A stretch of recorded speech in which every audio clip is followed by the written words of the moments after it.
The polished oak of the witness chair felt like a block of ice against my spine, a cold, hard reality in a room thick with tension and the cloying scent of expensive perfume.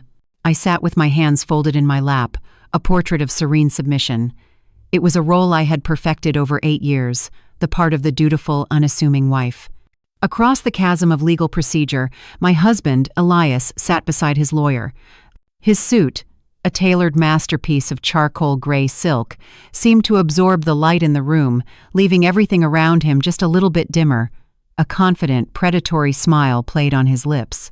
He looked like a king surveying a kingdom he had already conquered. Perhaps in his mind he had.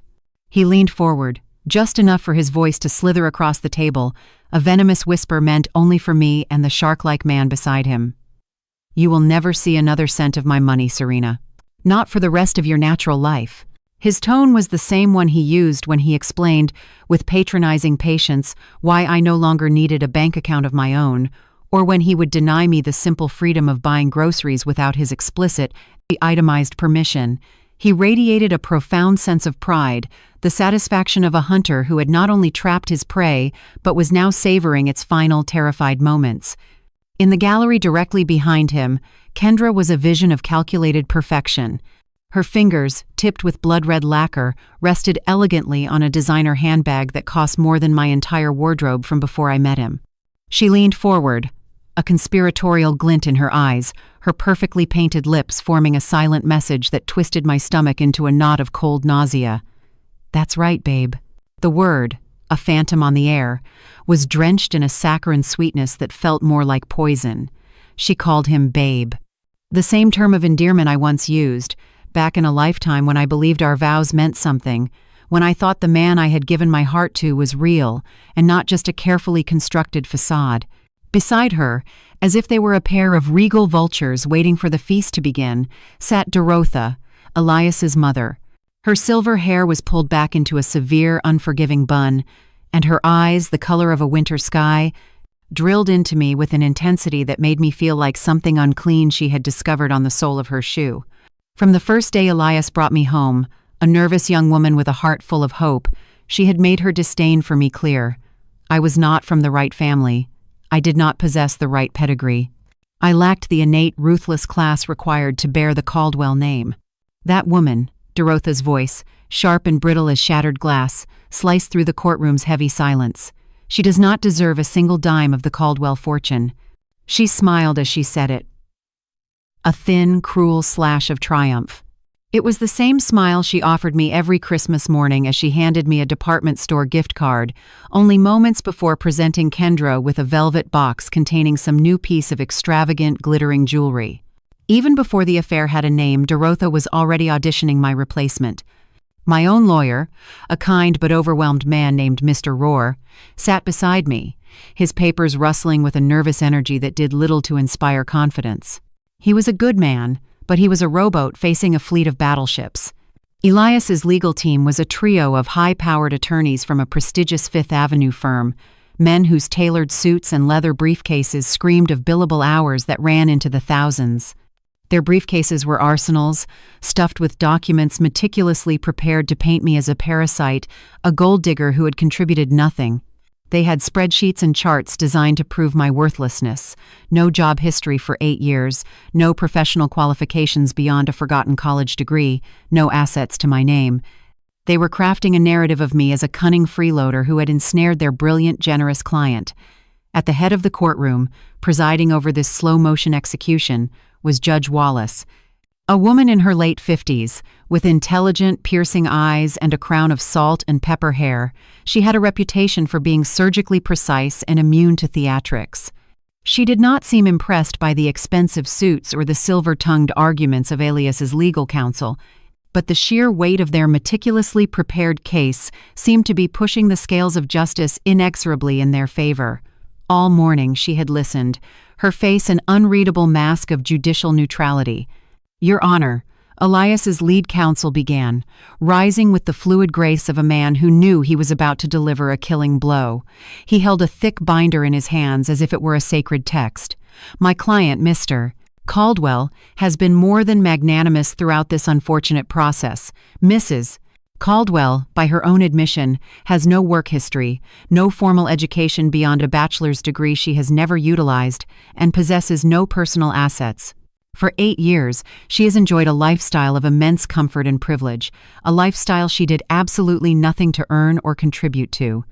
A modest monthly stipend, as we have proposed, is not just equitable, it is frankly generous. I felt a hysterical laugh bubble up in my throat, but I swallowed it down, letting it burn like acid. No work history. I had managed Elias's entire social universe, orchestrating flawless dinner parties for his business partners, scheduling his appointments, and running a complex household that allowed his life to function with seamless precision. No education. I held a degree in marketing, a degree I was once passionate about, until Elias convinced me that my ambitions were quaint and unnecessary in the face of his success. No assets. That was by design. Every time I had tried to open a savings account or invest a small amount of money, he had presented a dozen logical-sounding reasons why it was financially imprudent, why everything was safer and smarter under his name alone. But I remained silent. I continued to play the part they had all written for me, the weak, helpless, financially illiterate wife who couldn't possibly comprehend the complexities of the real world. I had inhabited the role for so long, sometimes, in my darkest moments, I almost believed it myself. Elias turned his head slightly, his dark eyes meeting mine across the room. They were brimming with a triumphant satisfaction that made my skin crawl. He believed he had utterly and completely broken me. For the past 6 months, from the moment I had discovered his betrayal, he had been preparing for this day. He had consulted with his lawyers, moved money, hidden assets, and constructed a financial fortress designed to leave me with nothing but the clothes on my back. He operated under the assumption that I was too naive to notice, too terrified to fight back. He had underestimated me. It was the only mistake he ever made, and it was going to be his ruin. Mr. 9EST. Rohr stood up, his movements slow and hesitant, as if he were walking toward a gallows. "Your Honor," he said, his voice trembling almost imperceptibly, "I have one final piece of evidence to submit on behalf of my client." He reached into his worn leather briefcase and pulled out a single stark white envelope. "Mrs. Caldwell has prepared a letter for the court's consideration." A ripple of confusion went through Elias's legal team. Their perfectly orchestrated proceeding had just hit an unscheduled bump. Elias's confident smile faltered, replaced by a slight frown of annoyance. In the gallery, Kendra shifted in her seat, her impeccable posture tightening. Dorotha's cold eyes narrowed into slits of suspicion as she watched Mr. Rohr make the lonely walk to the judge's bench. Judge Wallace accepted the envelope without a word. The courtroom fell into a profound silence, so deep that the sound of her sliding a letter opener through the paper flap was as loud as a gunshot. She unfolded the pages, her eyes beginning to move across the lines of text. At first, her expression remained unchanged, a mask of stern neutrality. Then, a subtle, almost imperceptible shift. Her eyebrows arched, just a fraction of an inch. She continued to read, her focus absolute. Seconds stretched into an eternity. Elias's lawyers began whispering frantically amongst themselves, their confident facade cracking. Elias himself was staring at me, his gaze intense, trying to pry open my thoughts and discover what meaningless, desperate plea I could have possibly written. The arrogance was still there, but it was now laced with a thin, almost invisible thread of concern. Finally, Judge Wallace reached the end of the letter. She carefully placed the pages back on her desk and looked up, her gaze sweeping over everyone in the room. And then, the most astonishing thing happened. She began to laugh. It was not a polite, restrained chuckle. It was a deep, unrestrained, genuine belly laugh that erupted from her chest and bounced off the wood-paneled walls.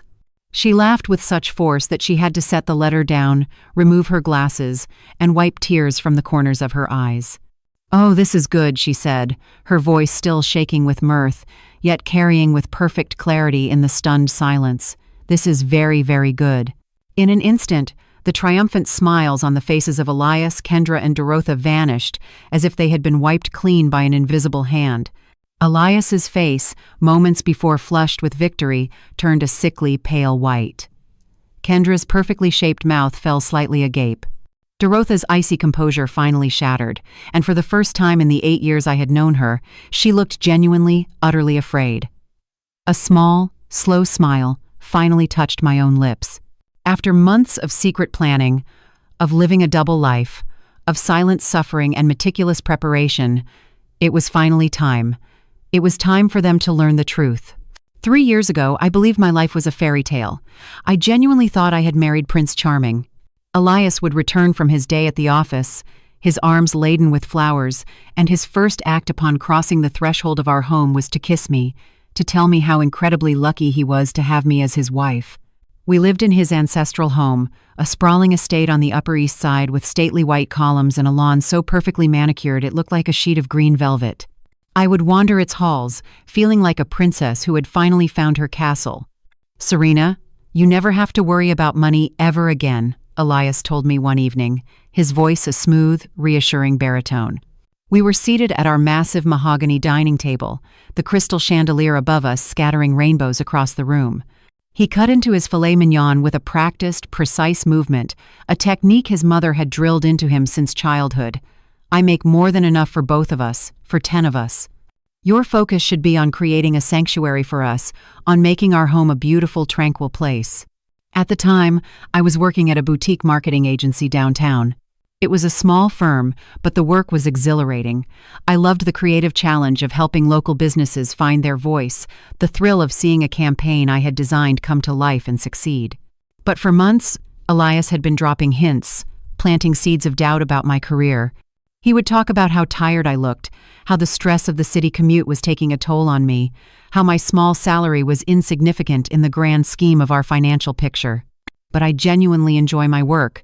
I had protested that night, twirling pasta around my fork, and the extra income helps us build our savings for the future, for a family. Elias placed his knife and fork down with deliberate slowness, his dark eyes, the same eyes that once made my heart perform acrobatics, fixed on me with an expression of profound seriousness. "Honey, we don't need your little paycheck." He said the words gently, but the phrase "little paycheck" landed like a slap. "After taxes, it barely covers the cost of your gasoline and your work clothes. Wouldn't you rather dedicate your time and your incredible talents to perfecting our home? Perhaps start thinking about a nursery, about planning for children." My cheeks burned with a quiet humiliation. I made a decent salary, more than enough to cover my own expenses and contribute significantly to our household bills. But as I looked around that opulent dining room, at the imported furniture and the priceless art on the walls, I felt my contribution shrink into insignificance. My world felt small compared to his. Maybe he was right. Maybe my efforts were trivial. "I suppose I could take some time off," I said, my voice barely a whisper. Elias's smile was like the sun breaking through clouds. "That's my smart girl," he said, reaching across the table to cover my hand with his. "You will be so much happier, I promise." Within a month, I had tendered my resignation. Elias immediately took charge of all our finances, explaining that it would be far more efficient and streamlined if everything was managed through a single set of accounts under his name. He presented me with a credit card for household expenses, a beautiful platinum card with my name on it, and told me to simply let him know if I needed anything else. In the beginning, it felt like a dream. Being cared for, being cherished. I poured all my creative energy into our home. I spent my days redecorating, planning elaborate meals, and hosting the flawless business dinners that helped elevate Elias's social standing. But then, slowly, imperceptibly at first, the gilded bars of my cage began to materialize. The credit card, I soon discovered, had a surprisingly low limit, and every single purchase was scrutinized. When I bought new silk curtains for the living room, he questioned why I hadn't consulted him on such a significant expenditure. When my grocery bill for the week exceeded $200, he demanded to see an itemized receipt. "Serena, we need to be more mindful of our budget," he said one night, his red pen hovering over the credit card statement like a bird of prey. "This charge here, from that little coffee shop downtown, what was that for?" "I met my friend Chloe for a latte," I explained, feeling like a teenager being reprimanded for breaking curfew. "It was only $8. $8 here, $12 there," he said with a sigh of paternal disappointment. "It all adds up. From now on, perhaps you should invite your friends here. It is far more cost-effective." So, I stopped meeting friends for coffee. Then I stopped buying new clothes without first seeking his approval. Soon, I stopped buying anything at all that wasn't an absolute necessity for the running of the household. Elias praised my newfound frugality, telling me how proud he was of my responsible, mature understanding of our financial goals. All the while, I noticed he continued to buy himself suits that cost thousands of dollars and entertained clients at lunches that cost more than my entire monthly allowance. Dorotha, his mother, was the architect of my isolation, the one who reinforced the bars of my cage. She came for dinner every Sunday, a weekly ritual of quiet judgment and subtle psychological warfare. She always found something to criticize, some flaw in my management of her son's home. The roses in the garden were not arranged with the proper aesthetic sensibility. The pot roast was seasoned with a heavy hand. My dress was too casual, too pedestrian for a Caldwell family meal. "Elias, darling," she said one Sunday, dissecting her roast into minuscule pieces, "I saw the most charming young woman at the country club yesterday, Kendra Sterling, the interior designer. She comes from such a wonderful family, you know, the Sterlings of Greenwich, and her work is simply exquisite." Elias nodded, a flicker of something I couldn't quite decipher passing through his eyes. "Interest, perhaps. I believe I have heard of her work," he said noncommittally. "Very talented." "You should hire her to redecorate the guest wing," Dorotha pressed on, not even bothering to glance in my direction. "Those rooms could certainly use a professional touch." I had spent weeks, no, months, decorating those guest rooms. I had pored over fabric swatches and paint samples, carefully selecting each piece of furniture to create a welcoming and elegant space. But sitting there, listening to Dorotha dismiss my efforts as amateurish, I felt a familiar wave of inadequacy wash over me. Everything I did was wrong, not good enough for the lofty Caldwell standards. "That is a marvelous idea, Mother," Elias said, turning to me. "Serena, what do you think?" What could I say? That I felt my hard work was being casually erased? That hiring an outsider felt like a public declaration of my failure as a homemaker? "Of course," I said, forcing a smile that felt like brittle plastic on my face. "Whatever you think is best, darling." That was when the phone calls began. Elias would start taking calls on the patio, his voice low, claiming they were sensitive work matters. He started working late more frequently, often returning home long after I had eaten a solitary dinner. When I would ask about his day, his answers became clipped and vague, devoid of the rich detail he used to share. "How did the Corbis Project meeting go?" I asked one night as he loosened his tie, the scent of the city still clinging to him. "Fine," he said, his back to me. The usual client demands and last-minute changes. But I had seen his daily planner that morning. He had left it open on the kitchen counter by mistake. There was no Corbis meeting scheduled for that day. There was, however, an entry written in his neat, precise script that read, KS 10 quarters. It was the name of a restaurant I had never heard of. I began to pay attention. I started noticing the small things I had subconsciously chosen to ignore for months. The way he would quickly tuck away credit card statements before I could see them. The way his phone would ring and he would silence it the moment I walked into the room. A new expensive cologne that smelled nothing like his usual signature scent. Shirts that returned from the dry cleaner with faint, ghost-like smudges of a lipstick shade that was not mine. One evening, while putting away his clean laundry, my fingers brushed against a piece of paper in the pocket of his trousers. I pulled it out. It was a receipt from an expensive romantic restaurant downtown, dated the previous Tuesday. The bill was for 2 people. It included a bottle of champagne and 2 desserts. But on Tuesday night, Elias had told me he was stuck at the office, buried under a mountain of paperwork. My hands trembled as I stared at the receipt. The total amount was more than the monthly allowance he gave me for the entire household. Someone had ordered the lobster thermidor and the chocolate soufflé, 2 dishes Elias always dismissed as being ridiculously overpriced whenever we would dine out together. I sank down onto our bed, the crisp slip of paper clutched in my hand, and I felt something fundamental inside my chest crack and splinter. This wasn't about stress from work. It wasn't about family pressure. This was about a calculated, systematic campaign of lies. This was about Elias living a separate, secret life that did not include me.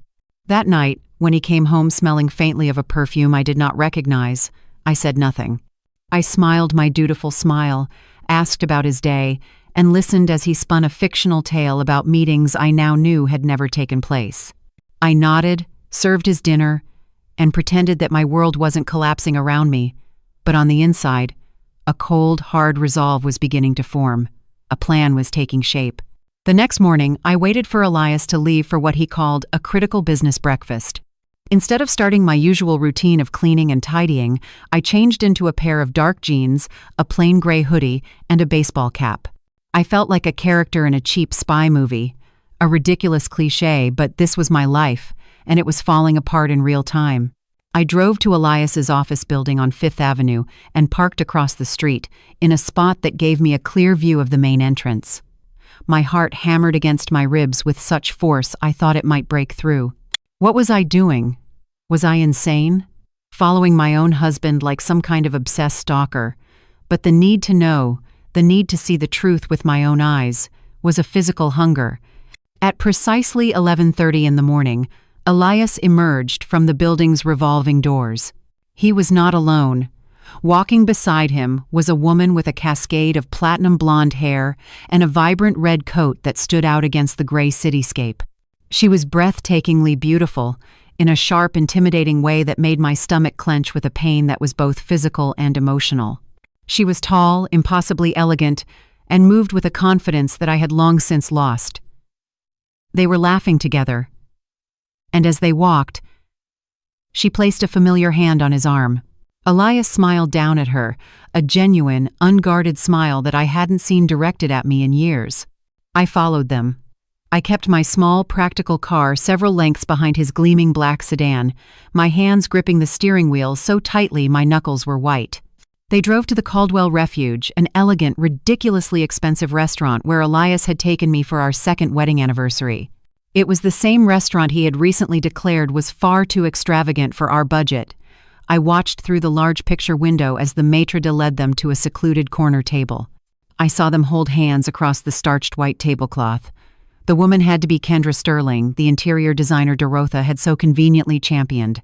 She was even more stunning up close, her makeup flawless, her jewelry sparkling under the soft restaurant lighting. It probably cost more than the car I was hiding in. I watched as she reached out and gently touched his cheek, and he captured her hand, turned it over, and pressed a tender kiss into her palm. The air was forced from my lungs.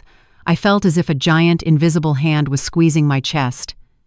I sat in that car for 2 agonizing hours, a silent, invisible witness to their perfect lunch.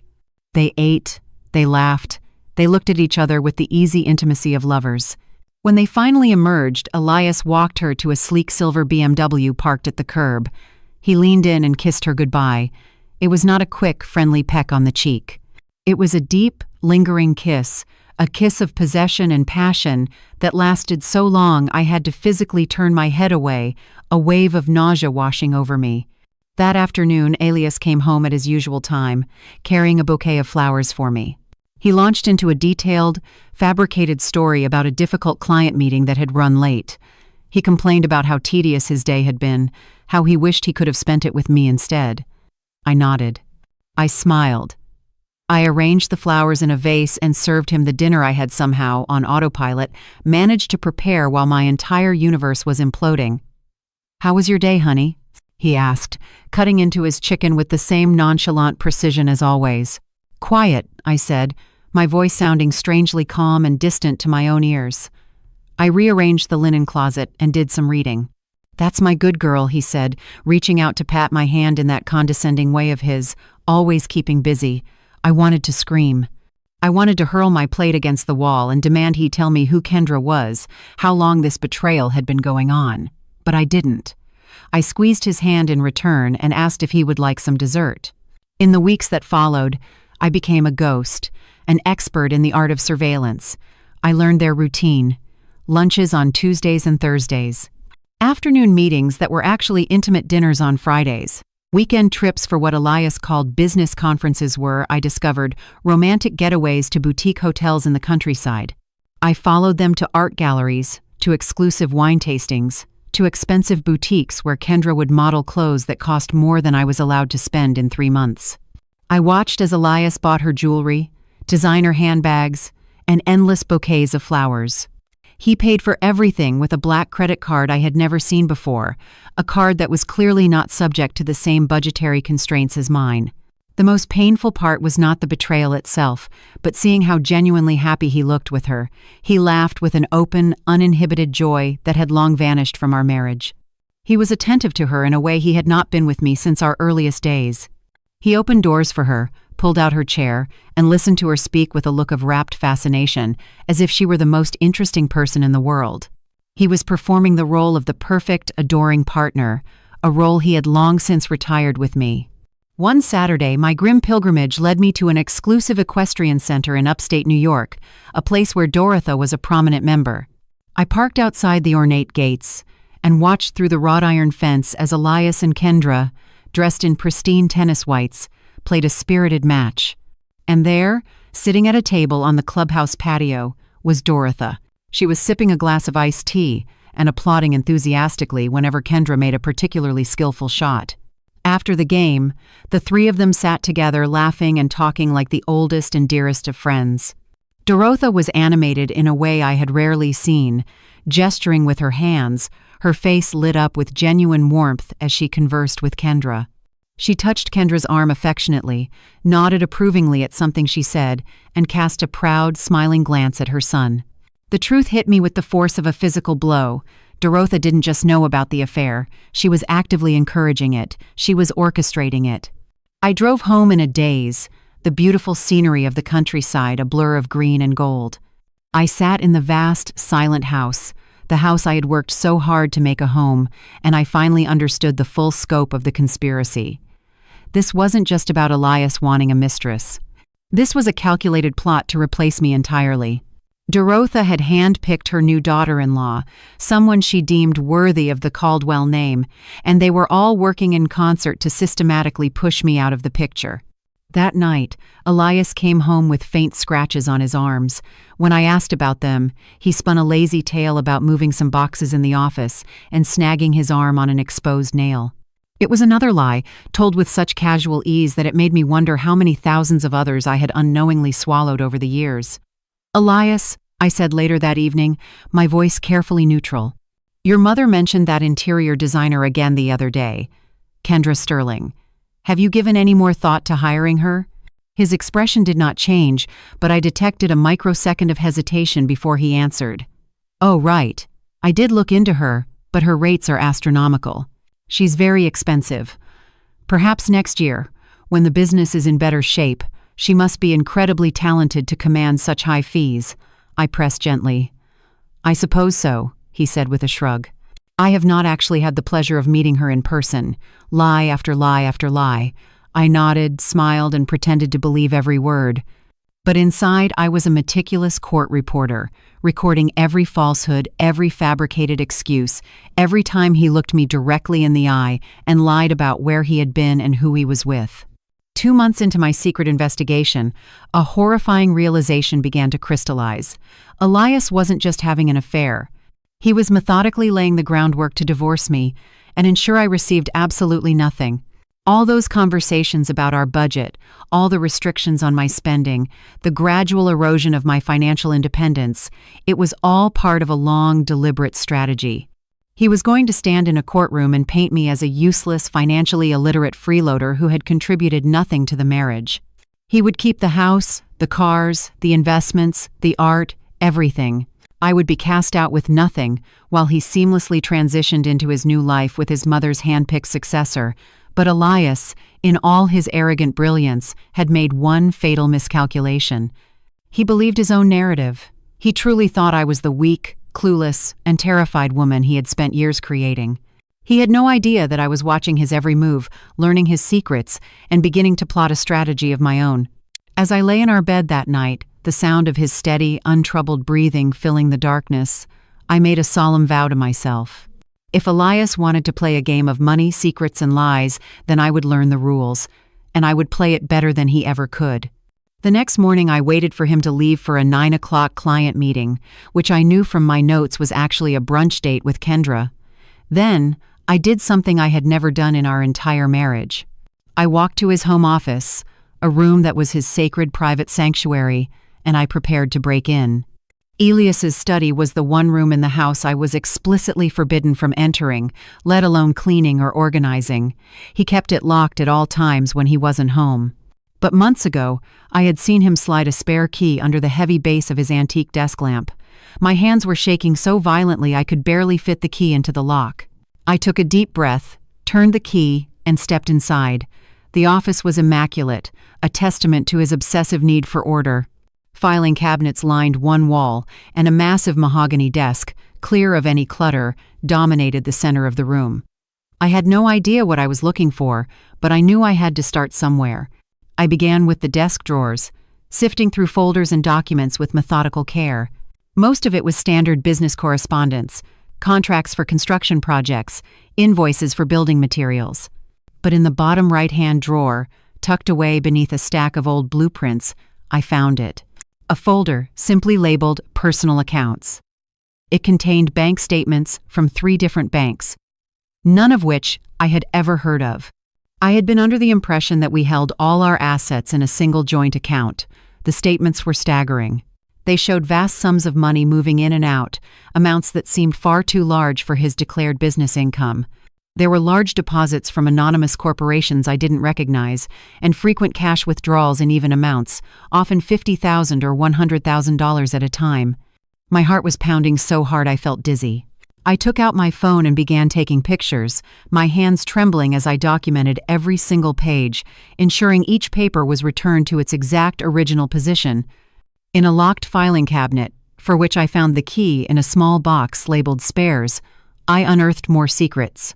There were incorporation documents for a shell company called Caldwell Holdings, LLC, a company Elias had never once mentioned. According to the paperwork, this holding company owned several commercial and residential properties throughout the city, properties Elias had always referred to as belonging to his clients. One folder contained a thick stack of receipts for extravagant personal purchases: a Swiss watch that cost more than my first car, a first-class trip to the Maldives for 2, a vacation we had never taken, receipts from high-end jewelry stores for pieces I had never seen. All of these luxuries were paid for with funds from the secret accounts I now knew existed. But the most chilling discovery of all was hidden in a folder marked simply, Legal. Inside were documents and correspondence from a law firm I didn't recognize. The letters discussed something called asset protection strategies. The documents were dense with legal jargon, but I understood the gist of it. They were outlining methods for moving money to offshore accounts and creating layers of shell companies to shield wealth from potential future creditors or legal claims. He wasn't just preparing for a divorce, he was building an impenetrable financial fortress. He was hiding money, not just from me, but on a massive criminal scale. I spent 3 hours in that office, a frantic, terrified archivist, photographing every document that seemed even remotely significant. By the time I heard the familiar crunch of his car's tires on the gravel driveway, the office was locked, the keys were hidden, and I was in the kitchen, calmly slicing vegetables for lunch, my face a mask of domestic tranquility. "How was your meeting?" I asked, offering him my cheek for a perfunctory kiss. "Productive," he said, loosening his tie. "The Valoria project is finally moving forward." Another lie to add to my growing collection. I had seen his planner. There was no Valoria project.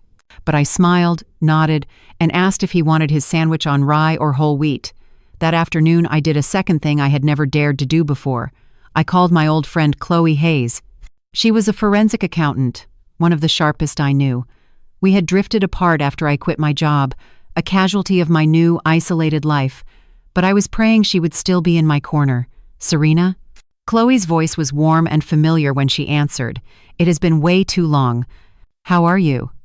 "I'm fine," I said, my voice tight with the effort of sounding normal. "Chloe, I need your professional opinion on some financial documents. It's complicated.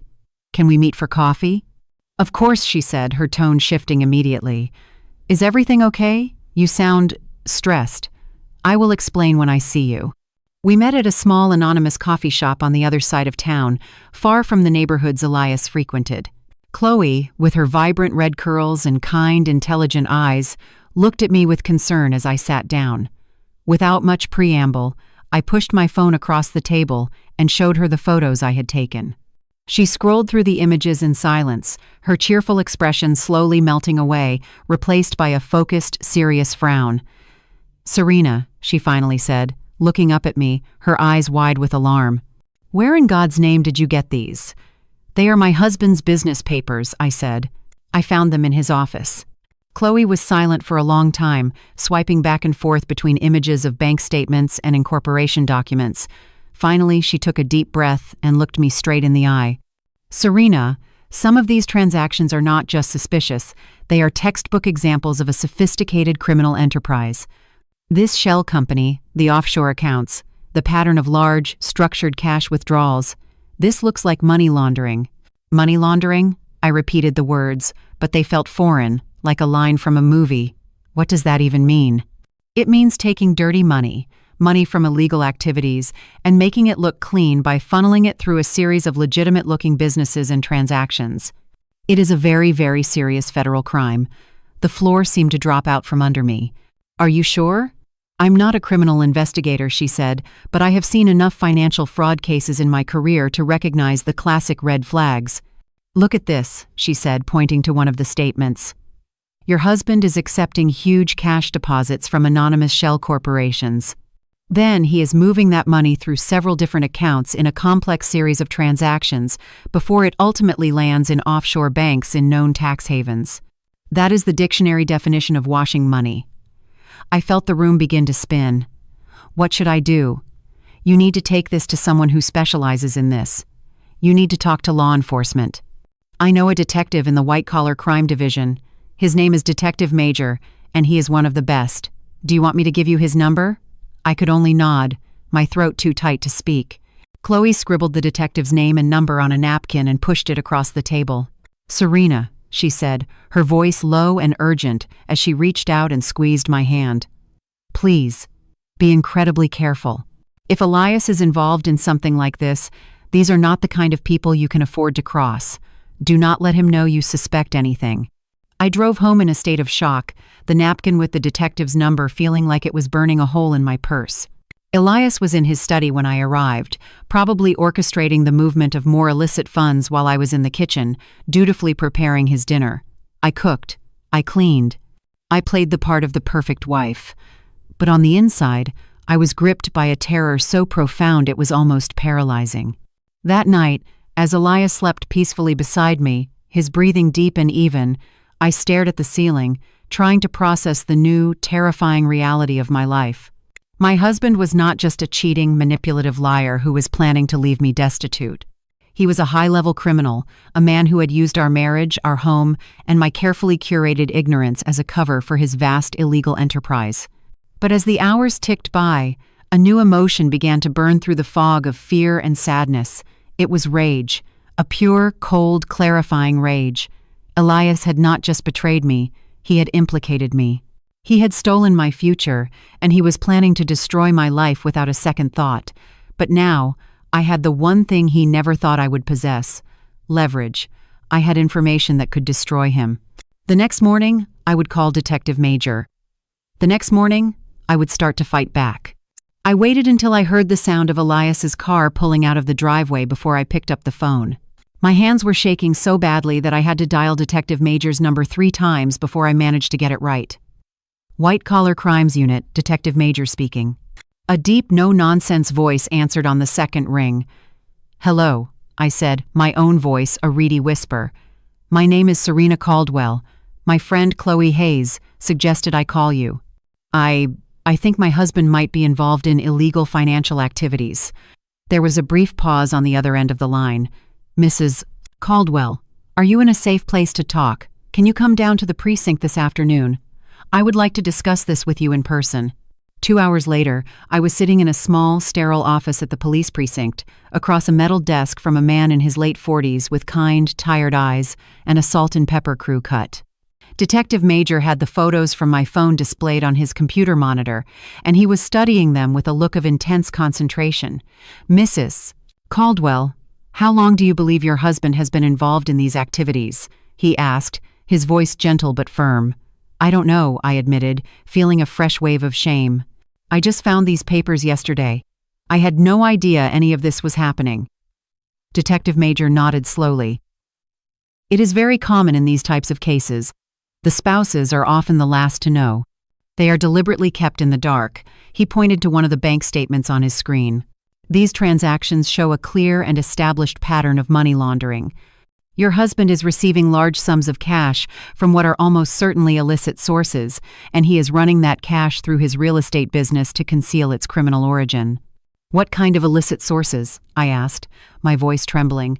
"Based on the amounts and the frequency of the cash deposits, our initial assessment would be that he is working with a major organized crime syndicate. Likely drug trafficking proceeds. Your husband's real estate development company provides the perfect front. He can use the dirty money to buy properties, then sell them, and the profits from the sale appear as legitimate business income." I felt a cold dread seep into my bones. How much prison time could he face for something like this? "Money laundering on this scale is a major felony," the detective said, his gaze steady and unwavering. "Depending on the total amounts involved, which appear to be in the tens of millions, he could be looking at anywhere from 10 to 20 years in federal prison. That, plus massive financial penalties and the forfeiture of all assets acquired with illegal funds." "All assets?" I repeated, the words catching in my throat. "Everything," he confirmed.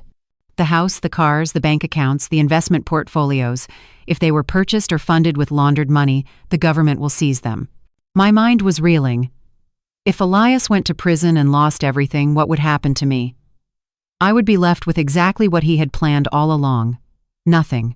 Except now, it would be because my husband was a master criminal, not because he had outmaneuvered me in divorce court.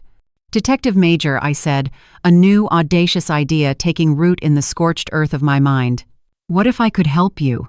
What if I could get you more evidence, build a stronger case against him?" He leaned back in his chair, studying my face with a new level of intensity. "Mrs. Caldwell, that could be extraordinarily dangerous. If your husband is working with the kind of people we think he is, and if he were to suspect for a moment that you were cooperating with us, he could become violent. These organizations do not take kindly to betrayal." "But I am already in danger, aren't I?" I countered, my voice gaining strength. "If he is involved with violent criminals, if he is planning to divorce me and leave me with nothing, my safety is already compromised." Detective Major was silent for a long moment, his fingers steepled under his chin. "What exactly are you proposing, Mrs. Caldwell? I still have access to everything. His office, his computer, his files. I could copy more documents. I could record conversations. I might even be able to find out exactly who he is working with. But I would need protection, and I would need some assurances about my own future when this is all over." "What kind of assurances?" he asked, his expression unreadable. "I want full immunity from any potential charges related to his crimes. I want to be placed in a protection program if it becomes necessary. And I want to be able to keep any and all assets that can be definitively proven to have been purchased with legitimate, non-criminal income from his business." For the first time since I had entered his office, Detective Major allowed a small, wry smile to touch his lips. "Mrs. Caldwell, you are starting to think like a prosecutor. Let me make a few phone calls. Let me see what we can arrange." 3 days later, I found myself in a secure conference room, meeting with Detective Major and a sharp, intelligent assistant district attorney named Ada Solari. They presented me with a formal cooperation agreement. It granted me everything I had asked for, in exchange for my assistance in building an ironclad case against my husband, Elias Caldwell. "Mrs. Caldwell," Ada Solari explained, her voice all business. "You will be operating as a confidential informant for the state. We will provide you with state-of-the-art recording devices and instruct you on how to gather evidence safely and legally, but you must understand the risks involved. If your husband discovers what you are doing, you will be in severe physical danger." "I understand completely," I said, my hands steady as I signed the documents. "When do we begin?" For the next 2 months, I lived a fractured existence. I became 2 different people inhabiting the same body. By day, I was Serena Caldwell, the dutiful, obedient wife. I cooked his meals, I cleaned his house, and I listened with feigned interest to his fabricated stories about his workday. But the moment he was out of the house, I became a covert operative in my own home. I meticulously placed tiny, undetectable recording devices in his office and in his car. I used sophisticated software provided by the police to clone the hard drive of his computer. I spent hours upon hours photographing every document, every ledger, every scrap of paper I could find, slowly but surely piecing together the full, horrifying scope of his criminal empire. The evidence I gathered was damning. Elias was the primary money launderer for a major drug trafficking organization run by a ruthless figure known only as the Bear. Elias would receive cash payments, sometimes as much as $100,000 at a time, in duffel bags. He would then use his real estate company to purchase properties with that cash, often through a series of complex transactions involving his shell companies. Later, he would sell those properties, and the profits would be deposited into legitimate bank accounts, transforming the drug money into clean taxable income.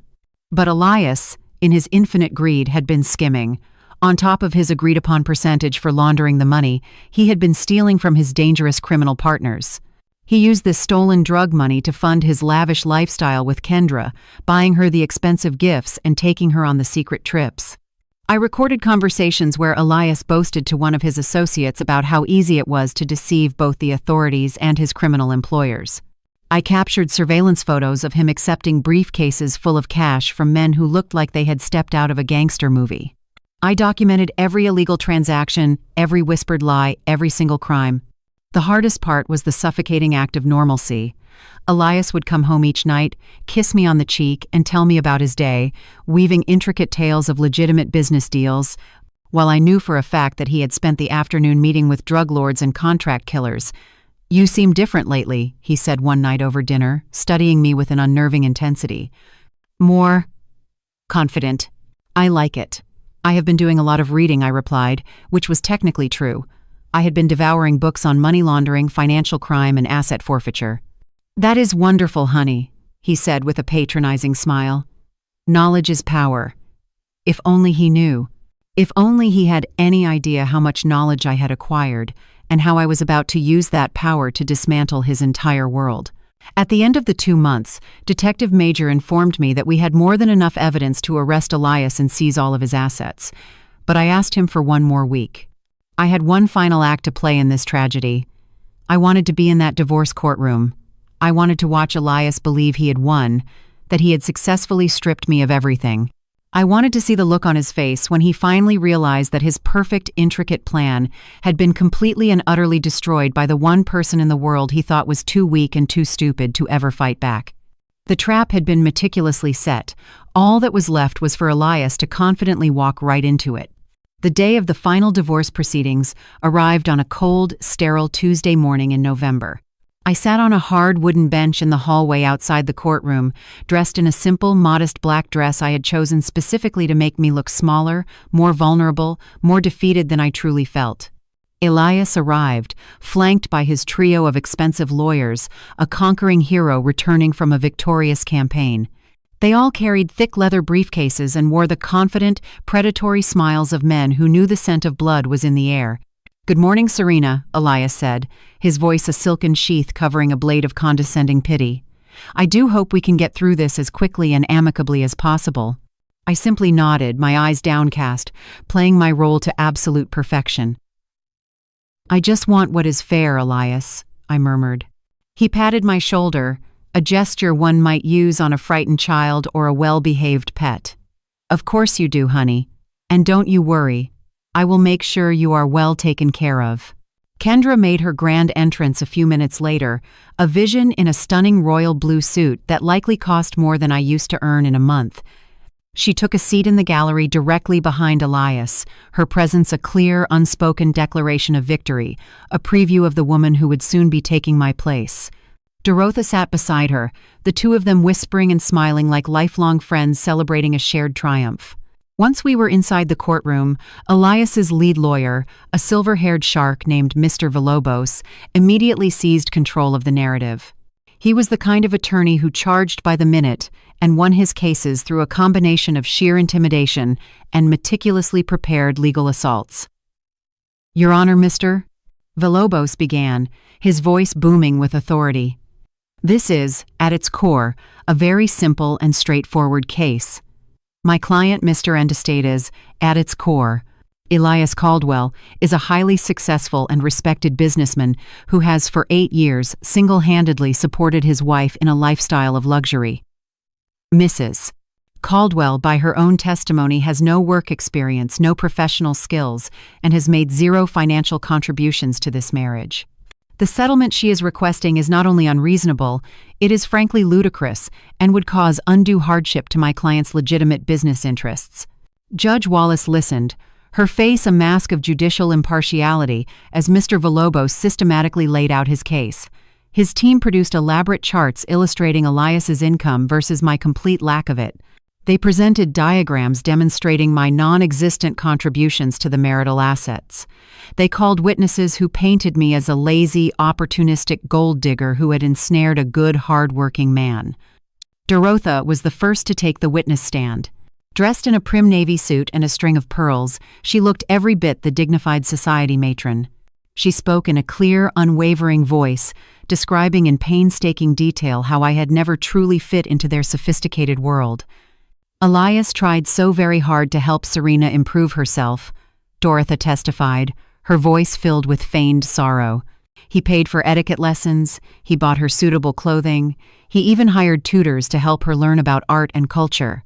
But she simply showed no interest in bettering herself or in supporting Elias's demanding career. Every single word that left her mouth was a carefully crafted lie, but she delivered them with such profound conviction that even I felt a momentary flicker of doubt. Elias had never paid for lessons or tutors. The only things he had ever paid for were my silence and my submission. Mrs.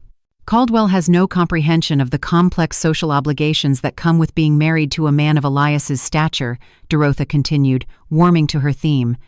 She was a constant source of embarrassment for him at important business functions and flatly refused to participate in our family's philanthropic activities. Frankly, I am surprised the marriage lasted as long as it did. Mr. Villalobos nodded with solemn approval. Thank you, Mrs. Caldwell. No further questions. My own lawyer, Mr.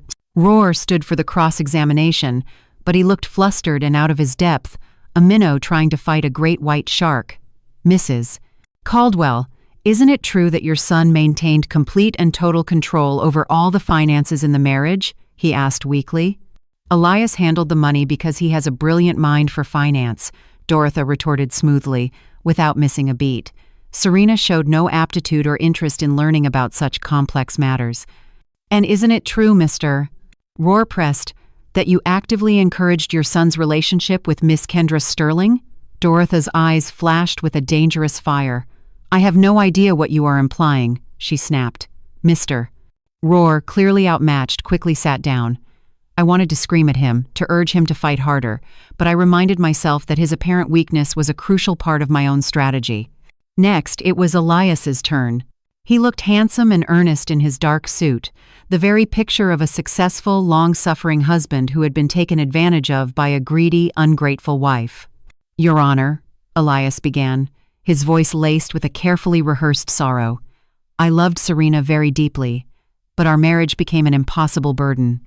She demonstrated no interest in building a life with me, in being a true partner, or in supporting my career. She spent money frivolously and refused to take any responsibility for managing our home. I tried everything I could to help her, but she seemed content to live off my hard work while contributing nothing in return.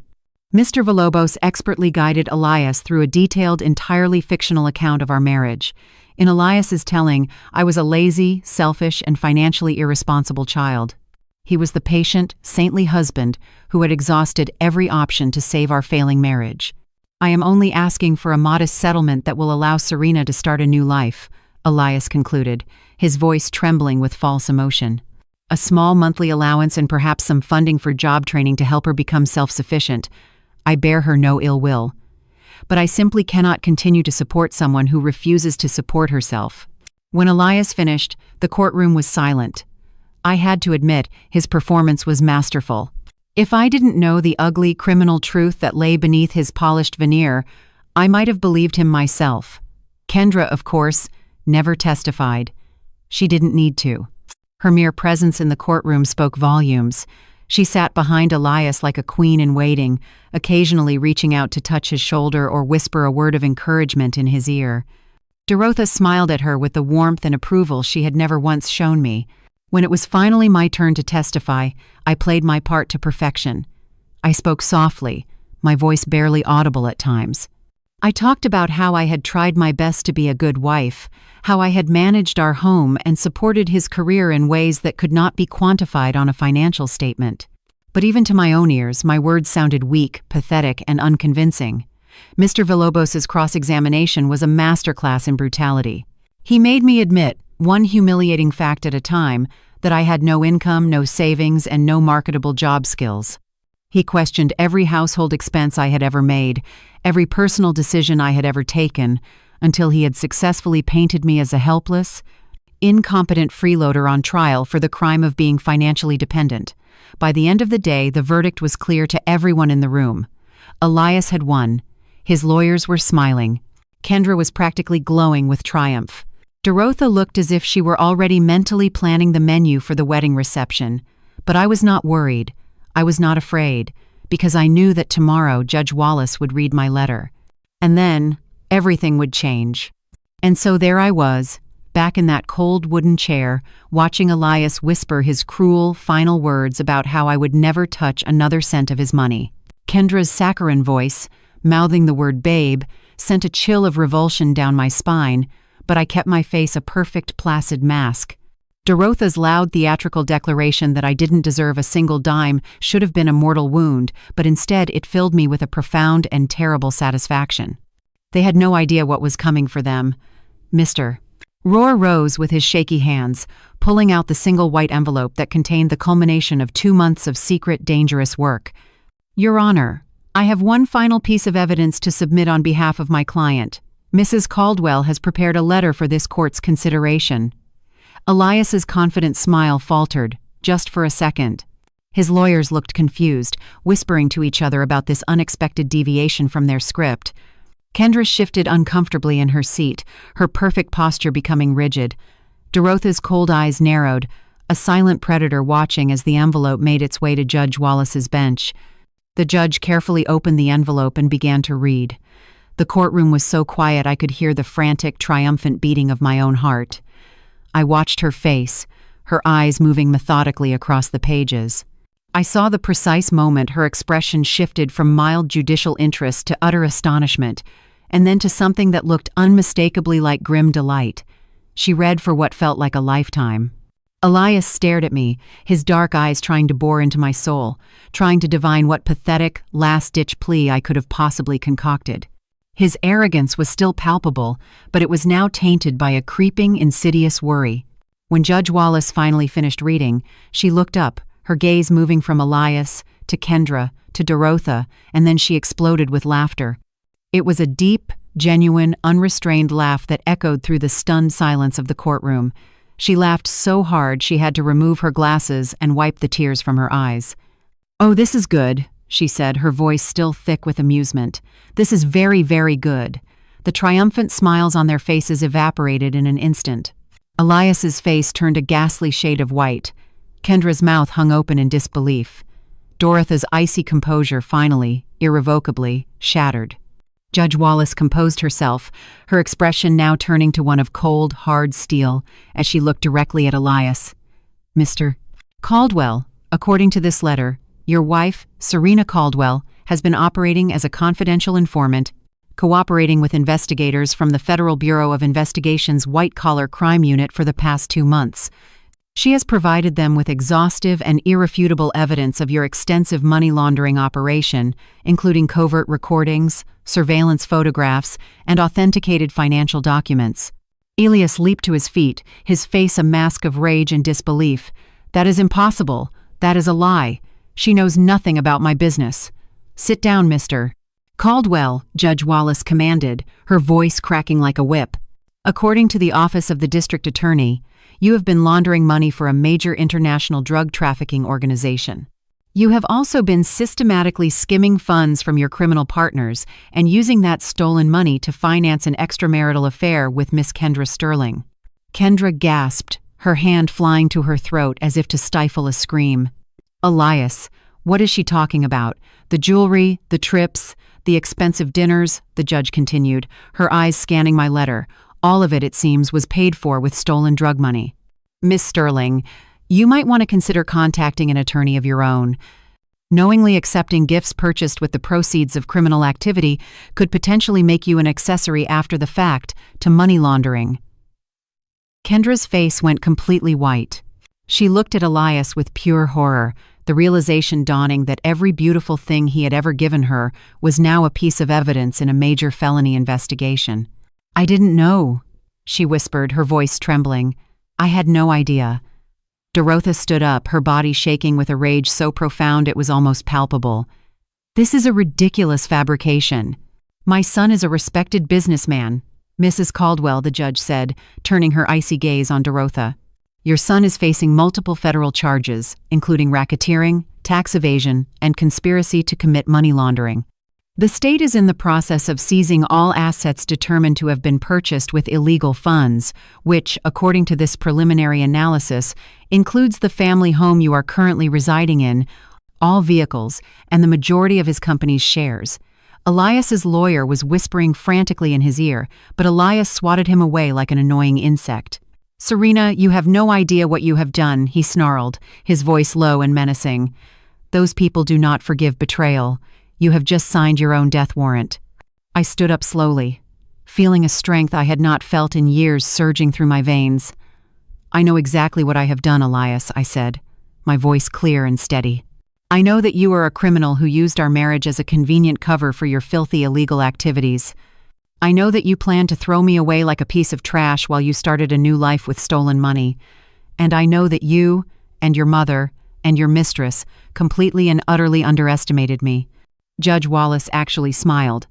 "Mrs. Caldwell, as a collaborating witness in a major federal investigation, you are entitled to full protection and compensation. The district attorney's office has already agreed, in writing, to allow you to retain all assets that can be proven to have been purchased with legitimate pre-criminal income from Mr. Paster assess." "Caldwell's real estate business? How much is that?" Elias asked, his voice a desperate croak.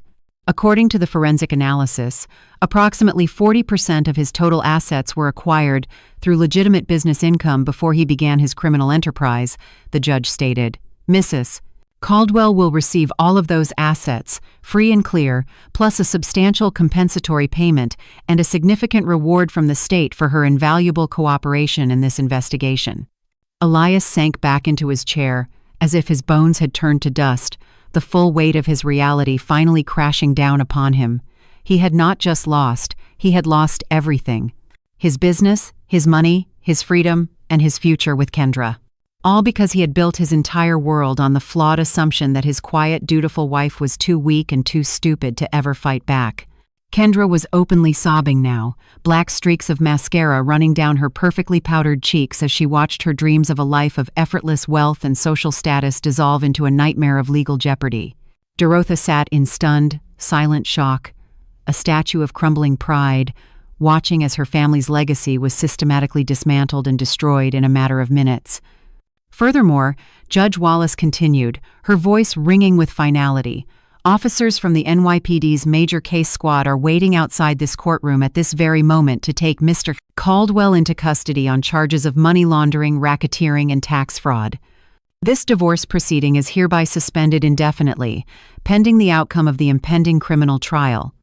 The large courtroom doors swung open, and Detective Major entered, followed by 2 uniformed officers. Elias looked at me one last time, his face a twisted mask of pure, undiluted hatred and disbelief. "You have no idea what you have done, Serena," he repeated, his voice a venomous whisper. "Oh, I know exactly what I have done," I said calmly, meeting his gaze without flinching. "I have taken back my life." As the officers snapped handcuffs onto Elias's wrists and began reading him his rights, I felt a crushing weight that I had carried for 8 long years finally lift from my shoulders. For so long, I had been living a lie, married to a monster who saw me as nothing more than a convenient, disposable part of his criminal camouflage. Kendra bolted from the room, no doubt already dialing her lawyer, desperate to distance herself from the toxic fallout of Elias's criminal empire. Dorotha followed her, her face ashen. The 2 women who had arrived that morning to celebrate my destruction were now facing a ruin of their own making. I walked out of that courtroom into the bright light of a new day, a free woman. I was financially secure, emotionally liberated, and finally truly myself. Elias had once told me that knowledge is power. It was a lesson he had taught me well. He just never imagined, in his wildest, most arrogant dreams, that I would one day use that power to burn his entire world to the ground. The weak, helpless wife he had so carefully created was gone forever. And in her place stood a woman who had learned how to fight. A woman who had won,